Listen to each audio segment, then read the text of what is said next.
en el Seminario Internacional organizado por la Universidad Tecnológica Nacional Regional Buenos Aires, y nos encontramos con un panel tan bueno como los anteriores, lo cual, digamos, es mucho decir, es realmente fantástico y un honor ver los nombres que tengo al lado, sentados acá, bueno, no sentados al lado, en la virtualidad, digamos, presentes en esta mesa, ¿no? Iván Ravlik, Leticia Esteves, Santiago Granda, Pedro Leye, grandes profesionales, referentes, de quienes seguramente tenemos mucho para aprender. Y una mesa muy heterogénea, lo cual nos va a plantear múltiples miradas, perspectivas, para poder repensar muchos de los procesos que tenemos, ¿no? Desde tanto desde lo territorial, desde lo social, desde lo económico, asociando estas redes conceptuales que están vinculadas a la inclusión, a la accesibilidad y a la justicia social. En este sentido, va a oficiar de moderador de esta mesa el magíster Iván Ravlik. Iván, un honor tenerte acá presente. Iván es licenciado en Turismo de la Universidad Nacional de La Plata, es magíster en Economía y Desarrollo del Turismo de la Universidad Nacional de San Martín, es auditor líder de sistemas de gestión de la calidad, es un profesional analista en calidad y coordinador del programa de directrices de accesibilidad del Sistema Argentino de Calidad Turística del Ministerio de Turismo y Deporte de la Nación, es miembro del Comité Técnico del Grupo 14 de la ISO para la norma internacional en turismo accesible, es profesor adjunto además en gestión de la calidad en la licenciatura en turismo de la Universidad Provincial de Seiza, y tiene un currículum tan extenso que no quisiera, Iván, espero no sea sensible, no quisiera, digamos, continuar leyéndolo porque podemos estar durante 30 minutos. Lo mismo te va a pasar a vos con cada una de las personas que están en el panel, con lo cual preferimos en esto ser pragmáticos y dejar abiertas las exposiciones para poder escucharlos. Muchísimas gracias por sumarse, Iván, y te cedo la palabra. Bueno, muchísimas gracias, Mauro. No era mucho más extenso el currículum, hasta ahí estábamos muy bien. Así que, bueno, gracias por la presentación. Gracias también a la organización que está detrás de todo este gran evento, por la invitación a ser parte de este panel con tres grandes profesionales que, bueno, que hoy me toca moderar y ir presentando. En ese sentido, bueno, contamos presencia de Leticia Esteves, bueno, un poco Mauro ya los he ido presentando, de Santiago Granda y de Pedro de Leye, un poco la jornada y lo que ellos nos van a estar trayendo. En el caso de Leticia, es la mirada sobre la relación turista, residente y entornos en destinos inteligentes.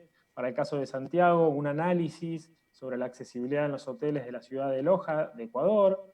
Y Pedro nos va a hablar un poco más sobre el papel de la cultura en los planes de desarrollo y su vínculo también con las ciudades inteligentes. Así que bueno, tenemos un panel variado, diverso, con mucha expectativa de riqueza en cuanto al conocimiento y a la experiencia que nos pueden transmitir.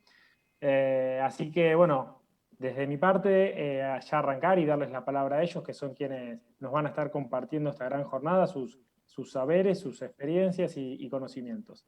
Para comenzar, voy a presentar a la magíster Leticia Esteves.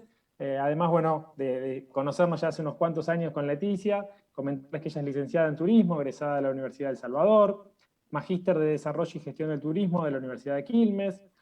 Leticia fue becada por el gobierno de la India para realizar el curso Alianzas para el Desarrollo, Aprendizaje de la Cooperación Sur-Sur, y ha sido becada por la República Popular de China para participar del seminario para países hispanohablantes sobre gestión turística que tuvo lugar en Haikou. Después me vas a decir, Leti, si lo pronuncié bien, en China. Esto fue en septiembre del 2018. Leticia trabaja como consultora en turismo para organizaciones públicas y privadas.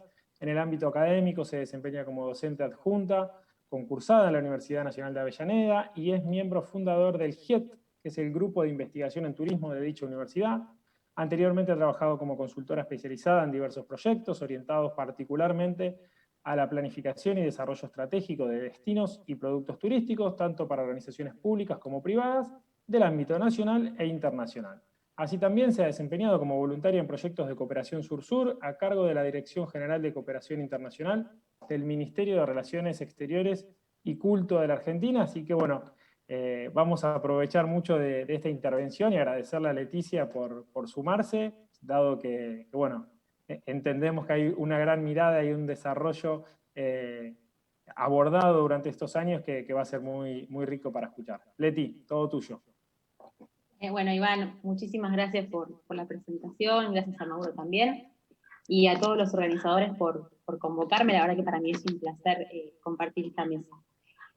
Bueno, también fue todo un desafío pensar en esta presentación y hablar de la gestión inteligente del turismo para la inclusión social, lo cual me llevó a leer y releer, ¿no? Bastante información y en el fondo tratar de, bueno, aportar una mirada muy personal y simple para poder darle pie a mis compañeros que van a estar desarrollando en profundidad otros temas.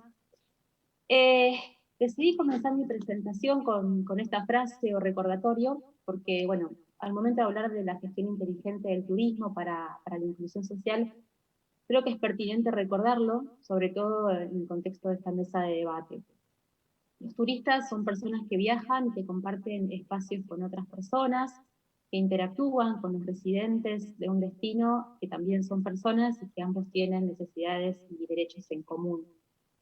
En muchas ocasiones leo sobre distinciones muy marcadas entre, por ejemplo, ciudad inteligente y destino turístico inteligente, y quiénes son los destinatarios en cada uno de los casos.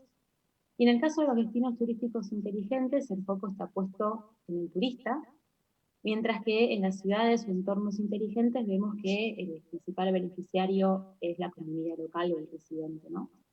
Pero en el contexto de esta charla me resulta bastante difícil, ¿no? En el contexto de este tema, poder establecer ese límite, ¿no? Porque cuando hablamos de inclusión social, implica pensar para mí en el territorio y en las personas que allí interactúan. Considero que no se puede pensar un destino inteligente si mismo no está inmerso en un entorno inteligente, ¿sí? Donde residen los habitantes locales, que son los anfitriones, y que se relacionan con los turistas, excursionistas o visitantes con quienes comparten dicho espacio, ¿no? Me parecía algo visual presentarlo de esta manera. Los turistas hacen a la ciudad y los residentes conforman el destino turístico, ¿no? Es como una mirada un poco desde los dos puntos de vista. La dinámica espacial del turismo nos obliga a pensar en la gestión inteligente del turismo haciendo foco en las personas. Y esto es algo que incluso algunos autores lo hacen extensivo al momento de diseñar estrategias de desarrollo de experiencias turísticas, de promoción o de comercialización. ¿Por qué? Porque es precisamente en su contexto diario, en ese momento en el que una persona no es turista, que lamentablemente es la mayor parte de nuestro tiempo, cuando se toman gran parte de las decisiones de viaje, ¿no? ¿Por qué traigo esta colación? Porque es cierto que, acá también doy por sentado que a lo largo de estos días se ha hablado mucho sobre destinos inteligentes, sobre la mirada puesta, o el foco puesto en el turista, ¿no? En su comportamiento y en el uso de las tecnologías en función de poder conocerlo mejor y tomar decisiones alrededor de la figura del turista. Pero creo que hay algunos autores que hacen mucho hincapié en esto de pensar en las personas. La realidad es que nosotros en nuestro rol de turista lo cumplimos durante un periodo muy corto de tiempo y que gran parte de nuestras decisiones y también de todo aquello que implica la gestión y el desarrollo del turismo gira alrededor del comportamiento nuestro en nuestro entorno habitual, ¿sí? Y es ahí donde también surgen algún tipo de necesidades y de demandas muy, muy concretas. Las mismas que tenemos en nuestro entorno y en nuestro lugar de residencia las trasladamos luego cuando somos turistas. Es por eso que en términos de inclusión social y turismo me cuesta un poco distinguir entre la figura de turista y residente, o entre destinos y entornos inteligentes, sino que un espacio alberga al otro y un rol también contiene al otro, ¿sí? Y aquí nuevamente, digamos, aquí quería compartir uno de los enfoques que me parece pertinente para esta charla. Digo, en los últimos años se han desarrollado distintos enfoques en torno al concepto de ciudades inteligentes, y uno tiene que ver con la Smart Human City, ¿no? En la cual se fundamenta en la preocupación por planificar y desarrollar una ciudad humana desde un punto de vista accesible en todos los entornos, para el día a día de sus habitantes, diseñado de acuerdo a las necesidades reales de las personas, ¿no? Y estaba escuchando también la charla anterior y se hacía también mención a esto, ¿no? A las necesidades de las personas, más allá del uso de las tecnologías, que es obviamente un componente transversal de la temática, el hecho de observar a las personas y a sus necesidades reales, que también muchas de ellas las trasladamos al momento de viajar. Aquí nuevamente cabe preguntarnos si los turistas no entran dentro de este alcance, ¿no? De este alcance más humano de desarrollo de la actividad, un enfoque que al momento de planificar y desarrollar una ciudad, un entorno, un espacio turístico, ponga el foco en las personas, ¿no? Y creo que es la clave para iniciar esta relación entre turismo e inclusión social. Un entorno inteligente se desempeña de manera prospectiva en 6 áreas. En general siempre se identifican estas 6 áreas, ¿no? Lo que es economía y competitividad, ciudadanos, capital humano y social, gobernanza y participación, movilidad, transporte y uso de las tecnologías, medio ambiente y recursos naturales, y calidad de vida, ¿no? Y acá también podemos identificar que todas estas áreas están vinculadas de manera transversal con la actividad turística. Es interesante también ver un poco cuál es la perspectiva de los ciudadanos. Hay un estudio que estuve leyendo últimamente de Rodríguez Correro del año 2014, donde él se plantea también un poco cuál es la percepción de los ciudadanos respecto a los entornos inteligentes, ¿no? Espacios inteligentes, cuáles deberían ser sus principales características, ¿no? Y qué es lo que destaca la encuesta. Principalmente que tienen que ser inteligentes por su accesibilidad, ¿no? Y esto es un punto que otro de nuestros compañeros también va a desarrollar en la mesa. En segundo lugar, respeto por el medio ambiente. En tercer lugar, se nombra el tema del transporte integrado que facilite la movilidad, ¿no? Esto es algo que también todos quienes habitamos en espacios urbanos lo destacamos como parte de lo que sería una estrategia inteligente. La integración de infraestructuras, la mejora en servicios públicos, la seguridad y la comunicación y fácil acceso a la información. ¿Por qué traigo este enfoque de los ciudadanos residentes sobre todo de los espacios urbanos? Porque justamente estas características también forman parte de la agenda, ¿no? de todo destino turístico que desee proyectarse como inteligente, y esto lo venimos viendo también en presentaciones en los días previos. Es decir, que la mirada que tenemos como residentes de una ciudad en torno a estos temas no dista mucho de aquello con lo que esperamos encontrar en un destino. ¿Mm? En un contexto y perspectiva de inclusión social y participación comunitaria, los destinos turísticos inteligentes deberán acercar a sus residentes con los turistas y con los visitantes en su condición de ciudadanos relacionales. Esta frase para mí es muy importante porque hace también mención al tema de espacios, ¿no? Reforzamos la idea de que hay muchos puntos en común entre estas personas que cumplen el rol de residentes y de turistas, sobre todo porque justamente ambos coinciden en un mismo espacio. Entonces, a mí me resultaba un poco complicado o difuso hacer una distinción entre ciudadanos, residentes y turistas, porque la verdad es que los límites son muy difusos. Si bien, obviamente, cuando uno piensa en desarrollar la actividad turística, sabe que hay espacios que, obviamente por dotar de recursos turísticos, de infraestructura y de equipamientos y servicios, nos encontramos poniendo el foco en esos espacios, pero después el movimiento y la relación entre residentes y turistas es continua y constante, y nos cuesta muchísimo poder incluso a veces hacer seguimiento de eso. Los destinos turísticos inteligentes deberán ser concebidos como un nuevo modelo de actividad turística centrado en las personas. No se puede hablar de gestión inteligente del turismo sin la apertura de instancias participativas y consensuadas con la comunidad residente, por ser ambos grupos que se relacionan en un mismo espacio. En estas instancias participativas se puede identificar líneas de trabajo concretas que promuevan la inclusión social y aquellas minorías en sus distintos roles, ya sea turistas, residentes y actores del entramado productivo turístico.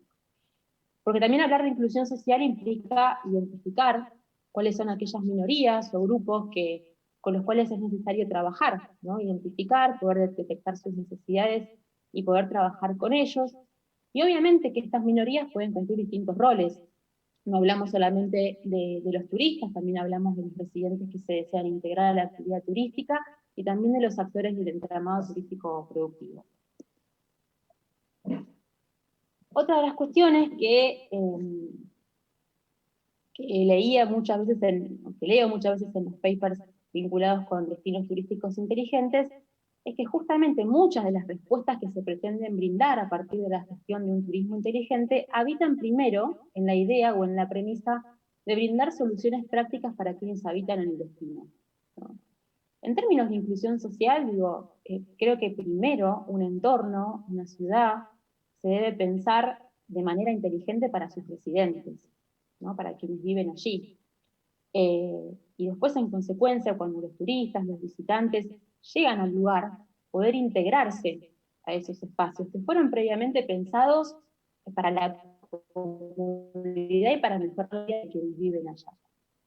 Esa no se da esta lógica, ¿no? Muchas veces por ahí en algunos destinos llega primero a la agenda el tema de pensar el turismo o los destinos turísticos inteligentes. Y después vemos que hay que articular un montón de trabajo y de esfuerzos y de estrategias con otras áreas y otros sectores, porque primero está la comunidad y luego, en algún punto, se piensa en función de que los turistas también hagan uso de ese espacio. No sé si yo me estoy explicando, me estoy también como embarrando en la misma conversación, ¿no? Pero puede pasar que en un destino primero se empiece a hablar de destinos turísticos inteligentes o de la gestión del turismo inteligente y nos demos cuenta que hay muchísimo trabajo previo que realizar, ¿no? La lógica puede ir de un lado hacia el otro.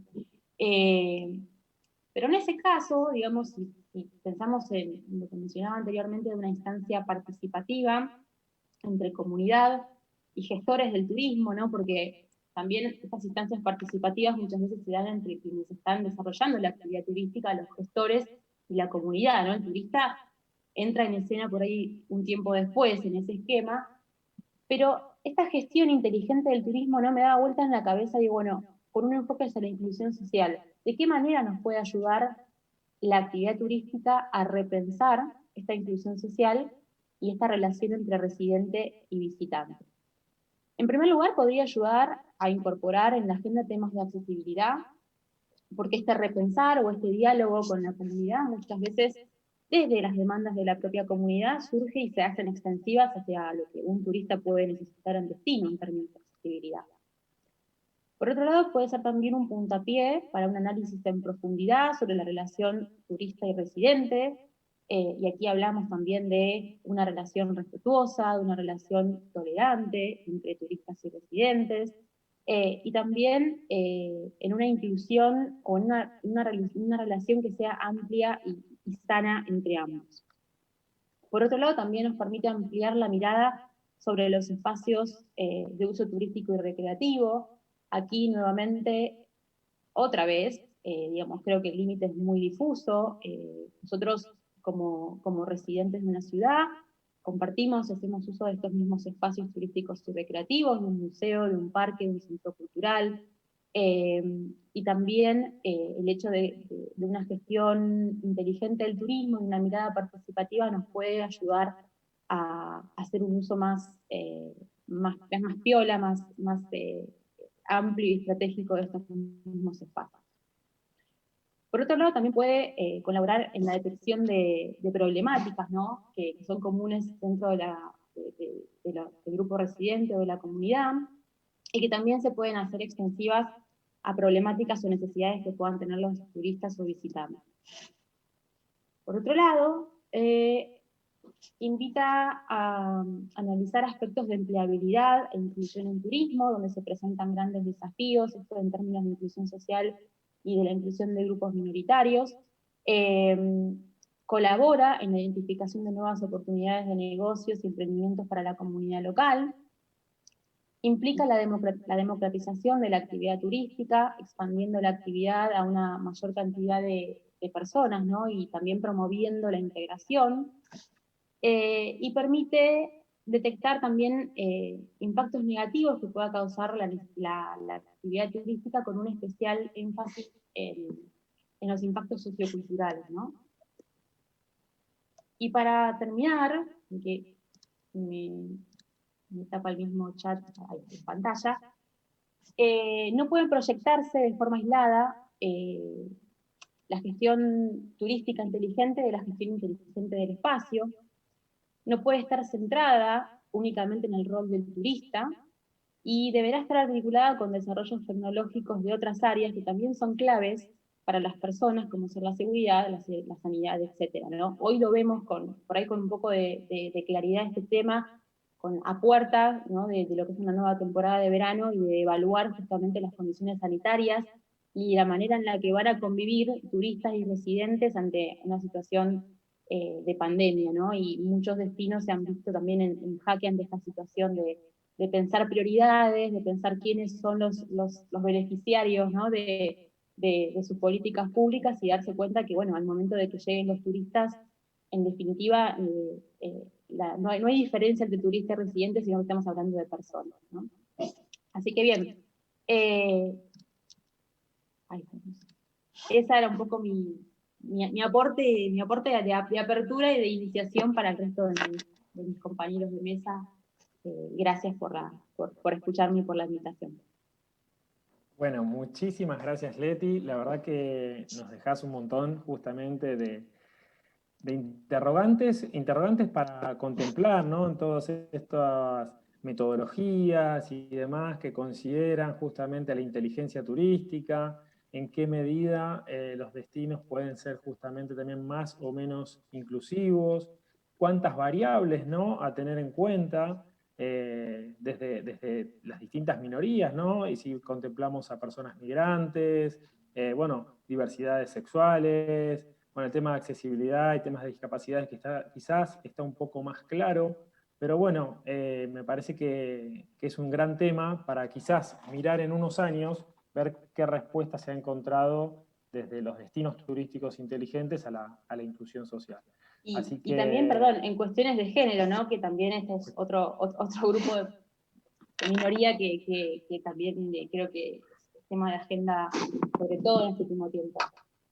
Sí, totalmente. Y también no nos olvidemos también de las etnias, de los pueblos originarios, bueno, un sinfín de actores que intervienen, lógicamente, en la actividad turística, en el territorio, como residentes, que, bueno, también como esto después nos puede llevar a otros estudios vinculados a la turismofobia. Entonces hay unos cuantos disparadores a considerar. Bueno, como sé que el tiempo es tirano, le agradezco a Leti, te agradezco también por el tiempo, que lo cumpliste a rajatabla.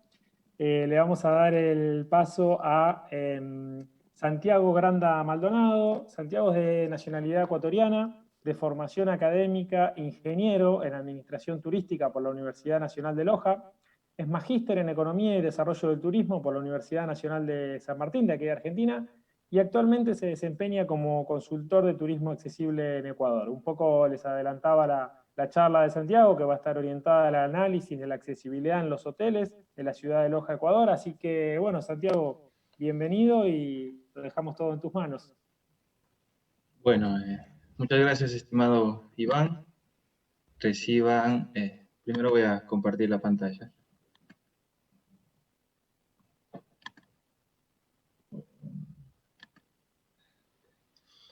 ¿Se ve, no? Bien, muchas gracias, estimado Iván. Reciban un fraterno saludo desde Ecuador. Quiero empezar agradeciendo a los organizadores del evento por tomarme en cuenta para participar del mismo. Es para mí un honor y un placer poder dirigirme a ustedes. Lo que yo les voy a estar comentando es un poquito acerca de un estudio de turismo accesible que realicé en la ciudad de Loja, Ecuador. El mismo que se denominó Turismo Accesible, análisis de la accesibilidad en los hoteles de la ciudad de Loja, Ecuador. Bien, el objetivo principal de este estudio fue analizar el grado de accesibilidad para personas con discapacidad y el nivel de conocimiento de los gerentes en esta temática, en los hoteles categorizados como 3, 4 y 5 estrellas en la ciudad de Loja, Ecuador. Bien, para empezar me gustaría poner en contexto el área de estudio donde se desarrolló esta investigación, que fue la ciudad de Loja. Es una ciudad que está ubicada al sur del Ecuador, dentro de la provincia del mismo nombre, es capital de la provincia de Loja. Es una ciudad de aproximadamente 180.617 habitantes y a nivel nacional es turísticamente importante, ya que durante todo el año se desarrollan eventos que atraen una gran cantidad de turistas, como por ejemplo la peregrinación de la Virgen del Cisne y el Festival de Artes Vivas de Loja, además de que a nivel nacional es conocida como la capital cultural y musical del Ecuador. Es por esto que durante todo el año se reciben a turistas en su mayoría nacionales y en algún porcentaje turistas del norte del Perú y de Colombia. Bien, en cuanto a la metodología que se desarrolló para esta investigación, se crearon dos instrumentos para el relevamiento de datos, una lista de verificación. Para poder desarrollar esta lista de verificación, se hizo una revisión en principio de las normas técnicas que tengan que ver con los sistemas de gestión. Entonces, se identificó una norma que es la norma INEM 2849, Accesibilidad Universal y Diseño para Todos. En el Ecuador, el Instituto INEM, que es el Instituto de Normalización del Ecuador, es quien desarrolla las normas, en este caso, las normas de accesibilidad al medio físico. En primera instancia, lo que se hizo es la revisión de esta norma, que está contemplada en dos partes. La primera parte, criterios DALCO para facilitar la accesibilidad al entorno. En esta primera parte se describen los criterios DALCO o criterios a tener en cuenta para que las actividades de deambulación, aprehensión, localización y comunicación puedan ser realizadas por todas las personas en cualquier entorno. Es decir, los criterios que logran que el entorno sea universalmente accesible. Y la segunda parte, sistemas de gestión de la accesibilidad, que especifica los requisitos de un sistema de gestión de la accesibilidad universal que pueda ser utilizado por una institución cuando desea demostrar su capacidad para proporcionar y mantener entornos accesibles. Y aspira a aumentar la accesibilidad de esos entornos a través de la aplicación eficaz del sistema. Bien, dentro del Reglamento de Alojamiento Turístico del Ecuador, señala que las normas INEM de accesibilidad al medio físico son las que establecen los requisitos para que los hoteles puedan ser accesibles. En este sentido, luego de haber realizado esta primera identificación de esta norma, se procedió a identificar y a escoger aquellas normas que se enmarquen, por una parte, dentro de los criterios DALCO y, por otro lado, dentro del sistema de gestión de la accesibilidad. Finalmente se escogieron 12 normas, con criterios, por ejemplo, de señalización, bordillos y pasamanos, rampas, corredores y pasillos, estacionamiento, escaleras, área higiénico-sanitaria, puertas, pisos podotáctiles y planos ápticos, ascensores, dormitorios y ventanas. Una vez seleccionadas estas normas, se procedió a obtener de cada una de ellas los requisitos que luego se reflejaron dentro de la lista de verificación para que al momento de realizar la visita técnica pueda tener los criterios con claridad. También se realizaron encuestas a los hoteleros con criterios como, por ejemplo, la discapacidad, turismo accesible, normas sobre discapacidad o accesibilidad, nivel de accesibilidad en los hoteles, capacitación sobre temas de accesibilidad, la accesibilidad como factor de diferenciación y la posibilidad de inversión en adecuaciones o nueva infraestructura accesible. Bien, el universo de este trabajo de investigación lo contemplan los hoteles de 3, 4 y 5 estrellas de la ciudad de Loja, que son un total de 20 establecimientos, de los cuales 16 decidieron participar en la investigación. El trabajo de campo comenzó a mediados de diciembre de 2019 y se extendió a finales de enero del 2020. Bien, en cuanto a los resultados que se obtuvo de este estudio, los establecimientos hoteleros de 5 estrellas resultan ser los que presentan el mayor grado de cumplimiento con los criterios de referencia establecidos en las normas INEM de accesibilidad al medio físico, en comparación con las otras categorías. En ese sentido hay que decir que los hoteles de 5 estrellas son los que más cumplen con las normas INEM de accesibilidad. Como podemos observar en el gráfico en pantalla, se puede ver el cumplimiento promedio del total de requisitos por cada categoría. En este caso, los hoteles de 5 estrellas cumplen con el 72% de todos los requisitos de todas las normas. Los hoteles de 4 estrellas, 55%, y los de 3 estrellas, 45%. Bien, para el caso de los hoteles de 5 estrellas, haría falta muy pocas adecuaciones para que sean 100% accesibles, y son adecuaciones que son, si se podría decir, mucho más sencillas, como por ejemplo lo que tiene que ver con sistemas de braille, iluminación, ventilación, en algunos casos adaptar, por ejemplo, un pasamanos extra. No así el caso de los hoteles de 4 y 3 estrellas, que sí necesitarían implementar cuestiones un poquito más complicadas, como por ejemplo en algunos casos implementar un ascensor o la construcción de una rampa de acceso al hotel. Bien, entre las normas técnicas que más se cumplen está la 2244 de bordillos y pasamanos y la 2247 corredores y pasillos. Y entre las que menos se cumplen, la 2245 rampas y la 2854 pisos podotáctiles y planos ápticos. Otro de los datos que se obtuvo es que el 50% de los establecimientos comprendidos en este estudio no han implementado habitaciones o área higiénico-sanitaria para personas con discapacidad. Esto aun cuando el reglamento de alojamiento turístico es claro en señalar que todos los hoteles de estas categorías deben implementar al menos una habitación accesible, por lo que se puede decir que existe una carencia en la fiscalización por parte del ente regulador, en este caso el Ministerio de Turismo. Otro dato, 9 de los 16 hoteles visitados no cuentan con rampa de acceso al establecimiento. En este sentido, el reglamento de alojamiento turístico también es claro en señalar que todos los hoteles deben garantizar el acceso a sus establecimientos. Y en el caso de no hacerlo, deben contar con el personal entrenado para poder realizar este servicio. Otro dato es que solamente 4 de los 16 hoteles cuentan con sistema braille en sus instalaciones, por lo que se podría decir que los hoteles de la ciudad de Loja han adaptado sus instalaciones para recibir en su mayoría huéspedes con discapacidad física, dejando de lado otro tipo de discapacidades. Tampoco se vio implementaciones como para personas con discapacidad auditiva. En ese sentido, ninguna habitación que se visitó tenía sistemas de alarma para este tipo de personas. Bien, en cuanto a los resultados de las encuestas, se pudo obtener los siguientes resultados. 53% de los encuestados afirman conocer alguna ley, normativa o reglamento con respecto a las personas con discapacidad o lineamientos de accesibilidad. De este 53%, la mayoría señaló solamente conocer la ley de discapacidad del Ecuador. Pocos señalaron conocer alguna norma técnica, como son las normas INE de accesibilidad al medio físico. 73% afirma conocer sobre el turismo accesible, tienen una idea clara de lo que significa el concepto de turismo accesible. 60% mencionó no recibir personas con discapacidad en el lapso de un año.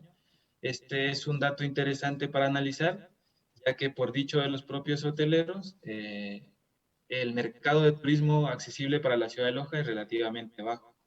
Inclusive algunos señalaron nunca haber recibido turistas con discapacidad en sus instalaciones. 80% afirman no haber recibido capacitación en temas de accesibilidad hotelera y atención al turista con discapacidad. 60% afirmó no ofrecer capacitación a sus empleados en temas de accesibilidad hotelera y atención al turista con discapacidad. 73% asegura que atender al mercado de personas con discapacidad es un factor de diferenciación, valor agregado. Y el 53% asegura que es muy probable que inviertan en adecuaciones o nueva infraestructura para personas con discapacidad. Otro dato que es importante señalar es que los hoteleros mencionaron que el hecho de no haber adaptado las instalaciones al 100% es producto de que el mercado de turismo accesible para la ciudad es relativamente bajo. Por ello tampoco se han ofrecido capacitaciones a sus empleados. Muy bien, una vez finalizado el trabajo de investigación, quedan algunas interrogantes y cuestiones sin resolver y nuevas líneas de investigación que sería bueno empezar a trabajar en el futuro, como por ejemplo, cuál es el perfil del turista con discapacidad que viaja a través del Ecuador y cuáles son las motivaciones para viajar o no. En este sentido, ¿qué es lo que los limita a llegar, por ejemplo, a la ciudad de Loja? ¿Y por qué ese turismo accesible es relativamente bajo para esta ciudad? ¿Qué ofrecen los destinos turísticos en cuanto a accesibilidad y cómo están preparadas las ciudades para recibir a las personas con discapacidad? Hay que pensar en que no solamente hay que centrar la atención en los hoteles, restaurantes o en los atractivos turísticos, sino también en cómo las ciudades están preparadas para recibir a las personas con discapacidad. ¿Cuál es la capacidad efectiva de control del Estado sobre el cumplimiento del marco regulatorio? Como ya lo mencioné, se pudo ver una carencia de parte del Ministerio de Turismo en la fiscalización. Habría que preguntarse si realmente se está haciendo el trabajo que merece o solamente está quedando en el papel. ¿Cuál es la responsabilidad del Estado en garantizar que se cumple el derecho de las personas con discapacidad a ejercer el turismo? cuando las necesidades básicas de las personas con discapacidad aún no han sido resueltas. En este caso sabemos que a nivel mundial las personas con discapacidad todavía tienen que enfrentarse a un sinnúmero de barreras. Y hay que preguntarse si los estados están haciendo el trabajo para eliminar esas barreras. Finalmente, me gustaría hacer hincapié en la importancia de generar información para el turismo accesible. Generalmente, cuando vamos a viajar, lo primero que hacemos es buscar información acerca del lugar que vamos a visitar. Buscar información de los servicios, de los atractivos, de cómo llegar, de las distancias. Eso para una persona sin discapacidad suele ser un momento gratificante y solemos decir que es el momento donde empieza realmente el viaje. Por el contrario, para las personas con discapacidad puede ser un momento frustrante, ya que existe poca información que describa la accesibilidad de las instalaciones y servicios que ofrecen las empresas del sector turístico. Muchas veces esa información no es fiable, hay una tendencia a que los proveedores de servicio exageren un poco acerca de lo que ofrecen en cuanto a accesibilidad. Para las personas con discapacidad es fundamental obtener información detallada de los servicios y actividades accesibles antes de realizar su reserva. Generalmente las personas con discapacidad lo que hacen es guiarse un poco por el boca a boca o también por medio de las plataformas virtuales buscar esas reseñas que realmente reflejen lo que ofrece el hotel, porque muchas veces en plataformas como TripAdvisor o Booking, la gente suele dejar comentarios de los servicios y es ahí donde las personas con discapacidad toman información para después poder planificar muy bien su viaje. Finalmente, es importante mencionar que existe una deficiencia de los organismos públicos en la disponibilidad de datos estadísticos referentes al turismo y en particular al turismo accesible que permitan una mejor evaluación y análisis de la situación. A nivel del Ecuador es un poco complicado encontrar estudios referentes al turismo accesible y a nivel local, a nivel de la ciudad de Loja, eran casi inexistentes. Por lo que es importante que los gobiernos, no solamente del Ecuador, sino de muchos países a nivel mundial, trabajen en la generación de estos datos para que tengan un mejor panorama y un análisis de la situación del turismo accesible. Estos datos, por una parte, sirven para que las personas con discapacidad conozcan la realidad del turismo accesible y tengan información certera de qué es lo que se ofrece en cada uno de los destinos. Y por otro lado, para que tanto el sector público como el sector privado puedan tomar mejores decisiones en beneficio del desarrollo del turismo accesible. Y también en beneficio del desarrollo de las personas con discapacidad y buscar también la mejora de la calidad de vida de estas personas. Bien, es todo cuanto puedo mencionar. Les agradezco mucho por su atención. Si hay preguntas, estoy a disposición. Muchas gracias.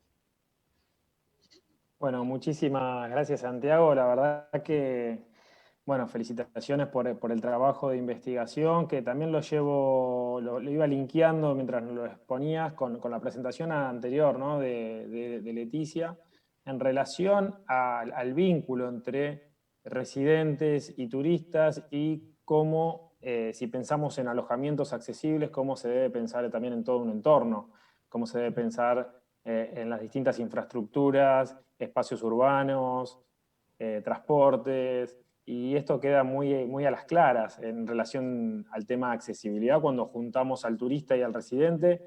Prácticamente si no tenemos un vehículo o un taxi accesible o el bus local para poder recorrer la ciudad o ir a uno u otro lado, bueno, cómo esa misma necesidad se encuentra tanto en turistas como en residentes. Y bueno, y varias preguntas más me han quedado, pero sé que estamos con el tiempo justo para ir entregando el panel, así que no quiero, después si nos queda algún tiempito vemos preguntas al final, pero en este caso le voy a dar la palabra al arquitecto Pedro de Leye. Bueno, es arquitecto de la Facultad de Arquitectura y Urbanismo de la Universidad Nacional de La Plata, máster en Gestión Cultural de la Universidad de Barcelona, se ha desempeñado como director general de Cultura de la Ciudad de La Plata entre el año 98 y 2004, director general de la Comisión de Cultura y Patrimonio de la Legislatura porteña en distintos periodos, entre 2005 y 2009, 2017 y 2019, regente de gerente de la Escuela Nacional de Museología entre 2013 y 2015, actualmente director académico del curso de Destinos Turísticos Inteligentes de la Facultad de Ciencias Económicas de la UNLP, docente de la UCA, UNLP, UBA, UNTREF, UDESA, Comos Argentina desde 2015 y desde 2020 director provincial de Patrimonio Cultural de la provincia de Buenos Aires, autor de libros y artículos relacionados con su especialidad. Bueno, Pedro, me imagino que nos metemos un poco más en el mundo de la cultura y en ese sentido dejo todo en tus manos para comentarnos un poco de la presentación que trajiste para hoy. Muchas gracias. Bueno, hola Iván, buen día, buenas tardes a todos y todas. Gracias Iván por la presentación. Bueno, agradecer profundamente a Gonzalo y a Mauro la posibilidad de estar en este seminario, que la verdad que es un lujo. He visto varias conferencias que son maravillosas. Posiblemente mi presentación sea un poquito disruptiva. Yo vengo claramente del sector del patrimonio y del sector de la cultura.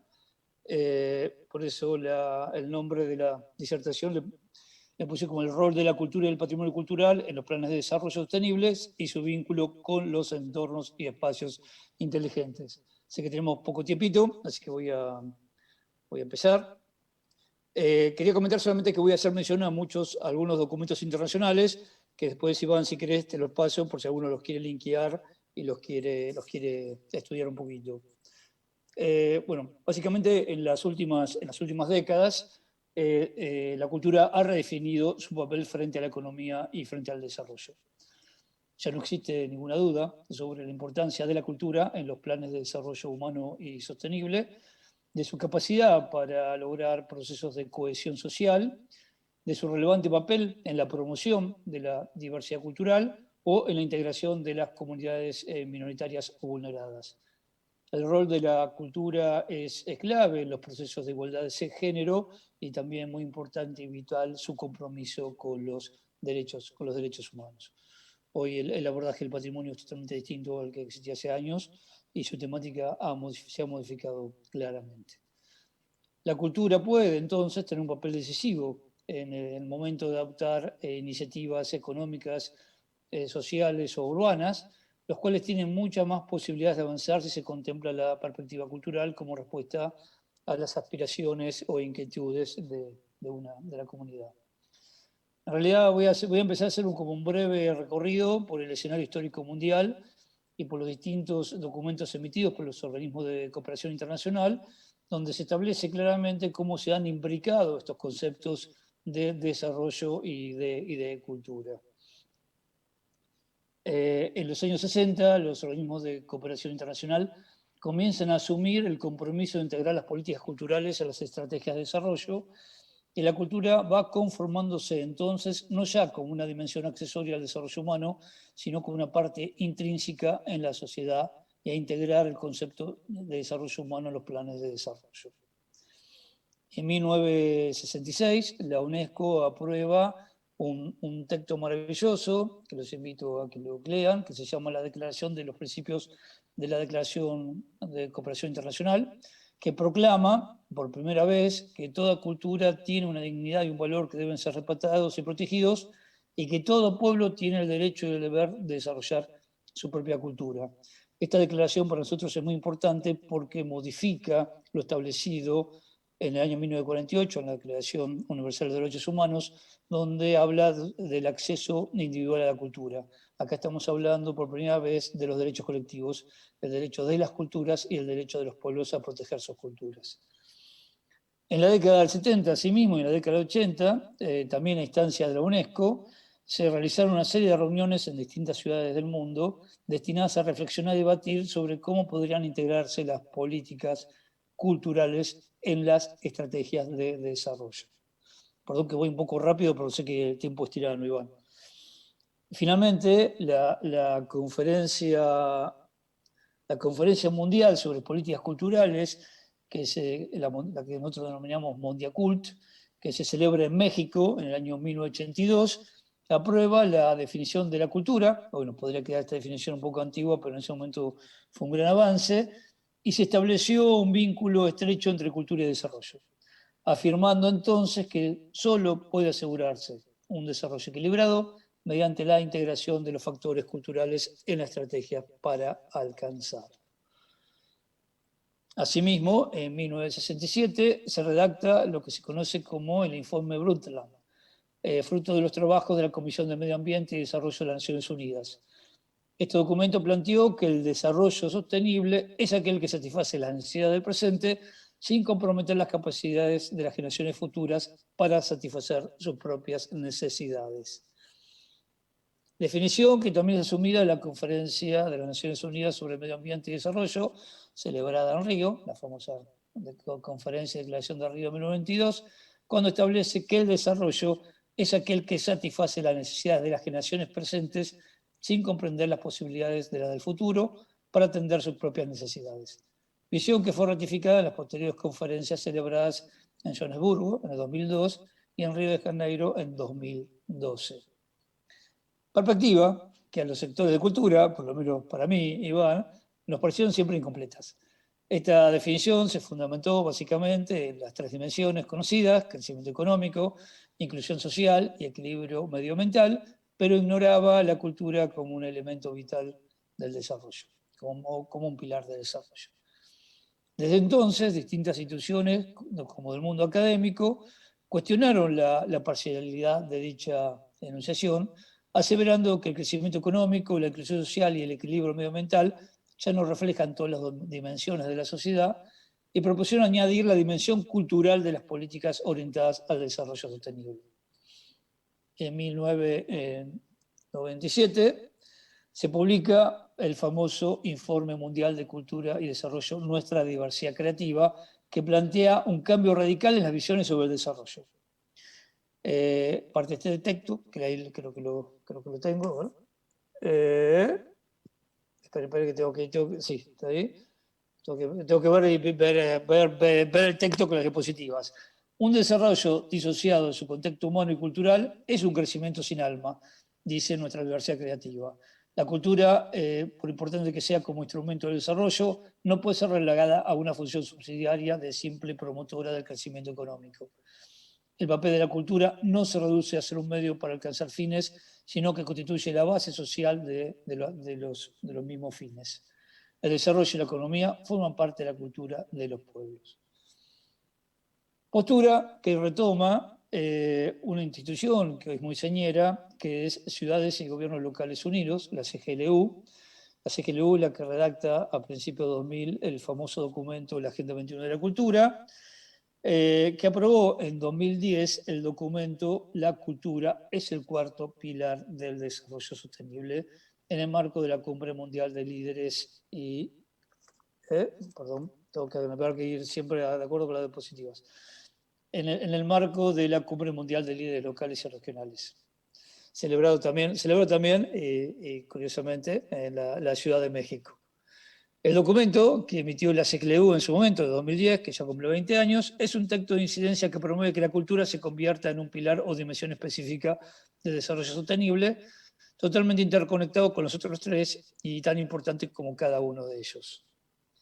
CGLU, junto con otras entidades, entre ellas ICOMOS, yo soy presidente de ICOMOS Argentina, yo integro ICOMOS, y otras instituciones como la Federación Internacional de Asociación de Bibliotecarios y Bibliotecas, la IFLA, y la Federación Internacional de Coaliciones por la Diversidad Cultural, y otras entidades internacionales, firmaron el 20 de abril la declaración que se llama Culture 2030 World, donde proclamaron: el mundo se enfrenta hoy a la pandemia de COVID-19 y deberá abordar mañana las necesidades de reconstruir nuestras sociedades en un proceso que debe incluir a la cultura en el centro de la respuesta.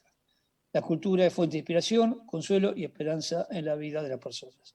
Estamos destacando el papel o el rol de la cultura en la recuperación económica después de este proceso que estamos hoy viviendo.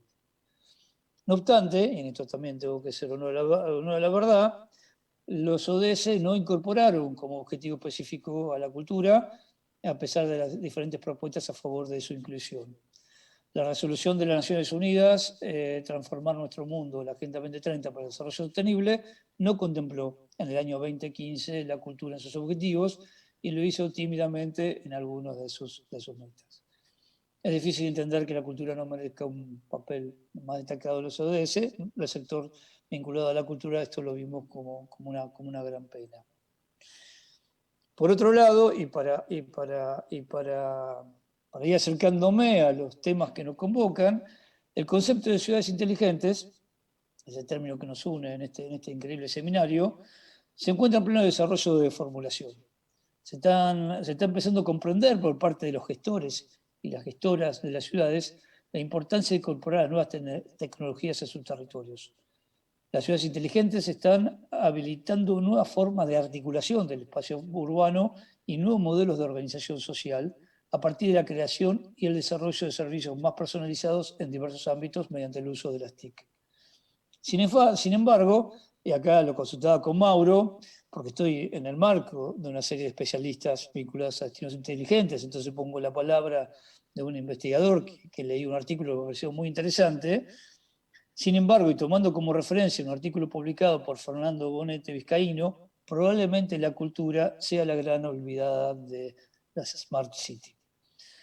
El desarrollo de las ciudades inteligentes contempla un amplio catálogo de temas como la eficiencia energética, el medio ambiente, la movilidad sostenible, la participación activa de la ciudadanía, la transparencia política, pero, según el mismo autor, yo creo que lo haría también hasta mío, este concepto, si ustedes me permiten, es notable la ausencia de la dimensión cultural en la mayoría de los proyectos emprendidos, aún habiendo demostrado que la cultura es un elemento fuerte vinculado al desarrollo o como fin o como meta.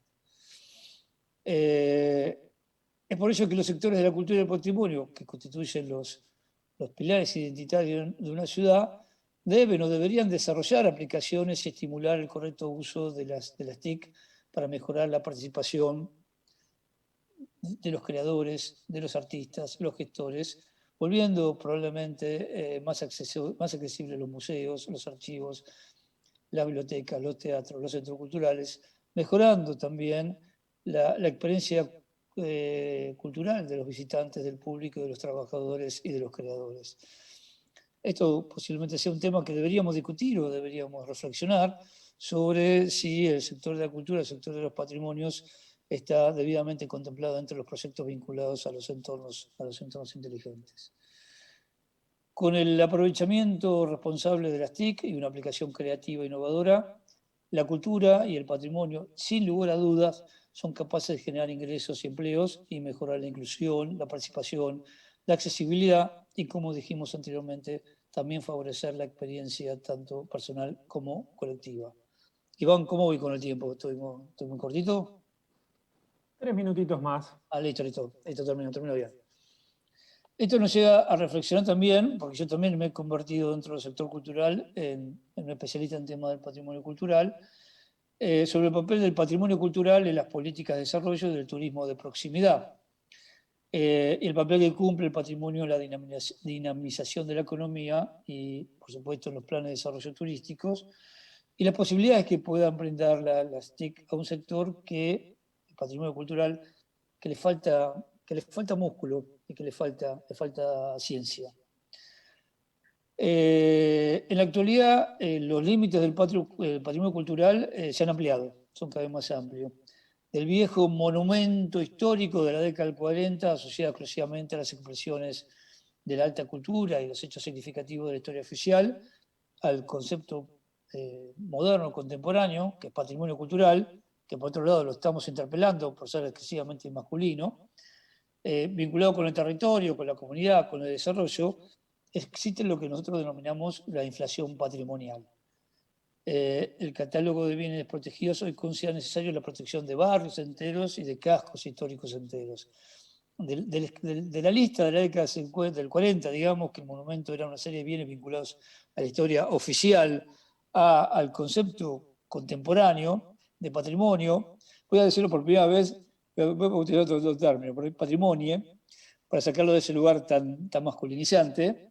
Hay lo que nosotros denominamos una inflación patrimonial y falta posiblemente una respuesta a esta gran norma de bienes que están protegidos y a dar respuesta aparte a las nuevas maneras de entender el patrimonio en relación al turismo, al desarrollo, a la comunidad, a los territorios. La cuestión patrimonial en Argentina estuvo vinculada históricamente solo y exclusivamente a la necesidad de congelar la capacidad constructiva y asegurar su autenticidad a partir de leyes nacionales o provinciales u ordenanzas. El sector no se institucionalizó debidamente, no adoptó una política integral. Creo que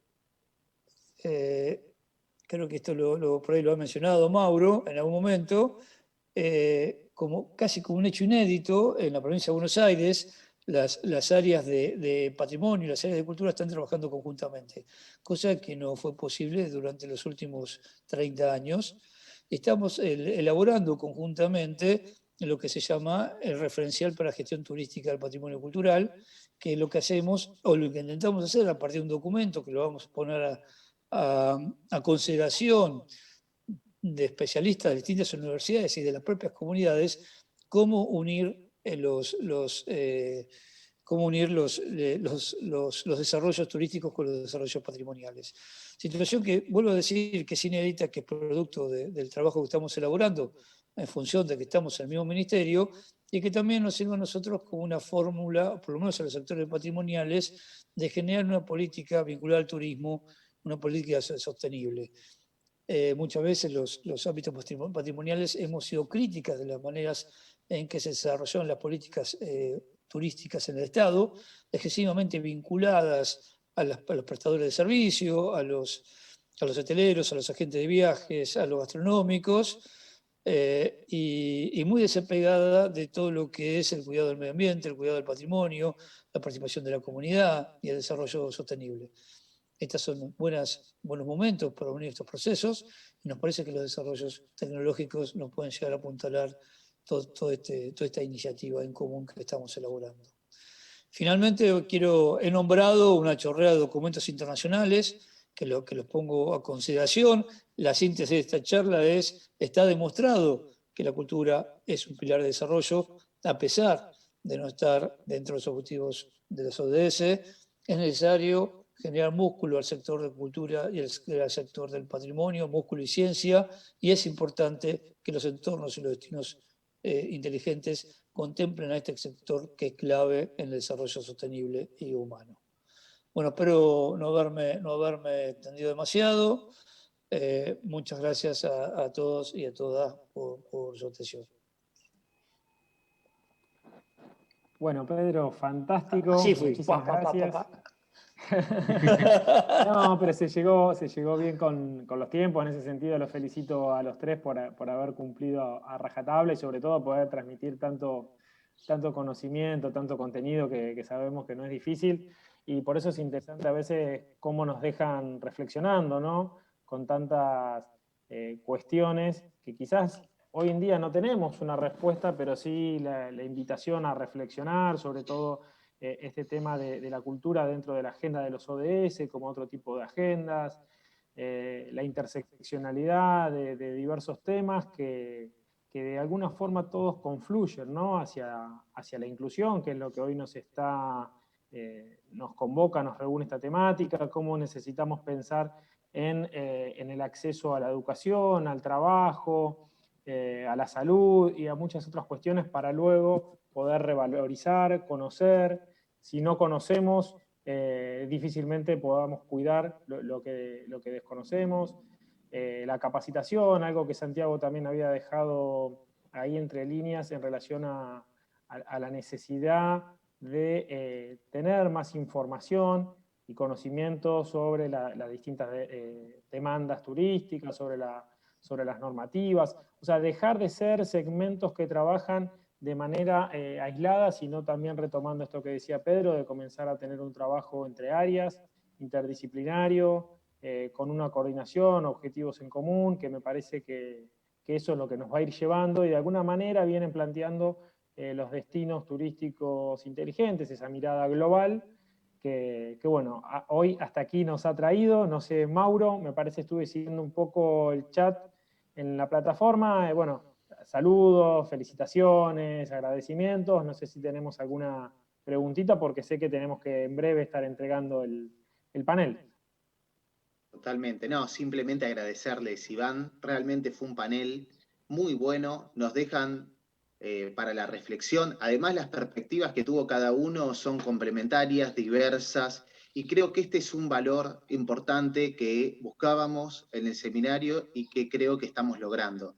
¿Qué es esto? La diversidad de miradas, ¿no? Esta idea, digamos, de poder ir entre todos haciendo una construcción crítica también de muchos de los marcos teóricos establecidos. Así que muchísimas gracias y ya damos paso al siguiente panel, nos tomamos 5 minutitos y volvemos a la brevedad. Gracias Iván, gracias Leticia, Mauro, gracias Santiago. perdón, Gracias.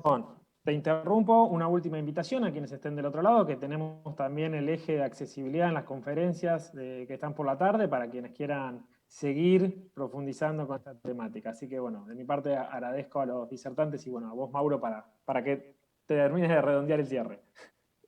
Gracias y retomamos en 5 minutos.